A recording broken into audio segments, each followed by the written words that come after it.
بسم اللہ الرحمن الرحیم۔ السلام علیکم۔ آپ دیکھ رہے ہیں یاسر ہب اور میں ہوں آپ کا میزبان محمد یاسر۔ معزز خواتین و حضرات، عورتوں کے حسن و شباب کو صہیونی غلبے کے لیے استعمال کرنا یہودیوں کا ازل سے وتیرہ رہا ہے، لہٰذا یہودی عورتیں صحافی اور امدادی کارکن بن کر یا اپنے پیار کے جال پھیلا کر دنیا میں ہر جگہ بآسانی پہنچ جاتی ہیں۔ یہی وجہ ہے کہ یہودی اپنی ان عورتوں کو گزشتہ کئی سو سالوں سے دنیا کا امن غارت کرنے اور گریٹر اسرائیل کے ناپاک منصوبے کی تکمیل کے لیے استعمال کرتے آئے ہیں، اور ان کے شیطانی حربوں کو پھیلانے میں ہمیشہ ہی عورت اور پیسہ استعمال ہوتے رہے ہیں۔ لہٰذا تاریخ بتاتی ہے کہ دنیا میں موجود کئی مسلمان حکمران جو یہودیوں کی عالمی تنظیم فری میسن کے ماسٹر کہلاتے تھے، مثلاً ترکی کا مصطفیٰ کمال، مصری جمال عبد الناصر، افغانستانی امیر حبیب اللہ خان، ان سب کی بیویاں یہودنی تھیں۔ معزز دوستو، مصطفیٰ کمال پاشا کا نام آج بھی گیلری آف فری میسن میں درج ہے کہ اس نے اسلامی طرز حکومت یعنی خلافت کے خاتمہ کرنے کے ساتھ ساتھ گریٹر اسرائیل کی بنیاد رکھوانے میں ہمارا تعاون کروایا۔ معزز ناظرین، آئیے ذرا یہودیوں کے عورتوں کے جال کو سمجھنے کے لیے تھوڑا تاریخ میں غوطہ زن ہوتے ہیں اور دیکھتے ہیں کہ ہمیشہ ہی یہودیوں نے عورتوں کے ذریعے مسلمانوں کو کیسے نیچا کیا۔ کیا آپ جانتے ہیں کہ عثمانی خلافت کے زوال کا آغاز سلطان مصطفیٰ چہارم کے حرم میں آنے والی ایک خاتون سے ہوا تھا؟ اس خاتون کو مارٹن کے جزیرہ میں رکھ کر تربیت دی گئی تھی۔ اس کا نام میری مارتا تھا، لہذا 1784 میں اس حسن کی دیوی کو استنبول لا کر اس کو سلطان کے حرم میں داخل کر دیا گیا۔ سلطان اس کی اداؤں پر اتنا مر مٹا کہ اس کو نقش دل کا لقب دے ڈالا۔ نقش دل کے محل میں داخل ہوتے ہی بڑا کھیل شروع ہوا، چنانچہ نقش دل نے باورچیوں، خانساموں اور کنیزوں اور چوکیداروں کی شکل میں یہودی جاسوس شاہی حرم میں بھرتی کرنا شروع کر دیے، اور بالآخر 8 سال میں یہ پیغام رسانی کی اتنی مضبوط زنجیر بن گئی کہ حرم میں جو بھی بات ہوتی تھی وہ ایک دن کے اندر اندر فرانس تک پہنچ جاتی تھی۔ بعد ازاں جب سلطان نے اس یہودن عورت سے شادی کر لی تو اس کے حرم سے ایک بچہ پیدا ہوا۔ بچے کا نام محمود رکھا گیا۔ یہی محمود پھر محمود ثانی کے نام سے عثمانی سلطنت کا 30واں سلطان بنا۔ نقش دل یعنی میری مارتا کی کوکھ سے پیدا ہونے والے اس بچے کو اس کے دوسرے بھائیوں اور رشتہ داروں کو کراس کروا کے سلطان بنایا گیا، اور اس کام کے لیے میری مارتا نے محل کے اندر بہت سارے کھیل بھی کھیلے۔ کبھی علی آفندی نامی جرنیل سے پیار کا دم بھرا اور کبھی کسی اور فوجی کا سینہ ٹھنڈا کیا۔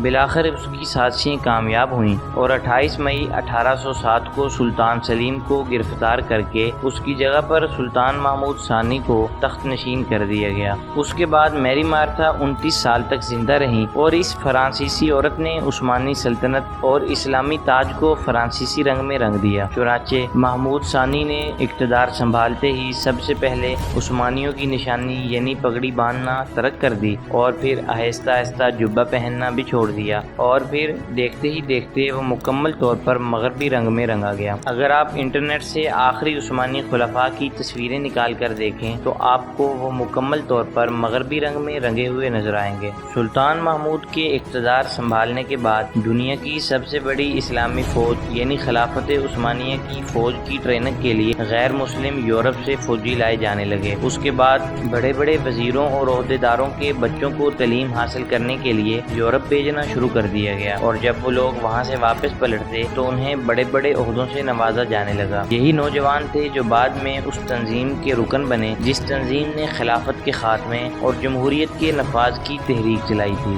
ان لوگوں کے ذریعے فری میسنز کے اثرات اسلامی خلافت پر اتنے چھا گئے تھے کہ جب یہ سلطان محمود دوم 1 جولائی 1839 کثرت شراب نوشی سے مرا اور اس کا بیٹا سلطان عبد الحمید اول سلطان بنا تو وہ سارا دن موسیقی اور شراب میں دھت رہتا تھا۔ اور پھر 32ویں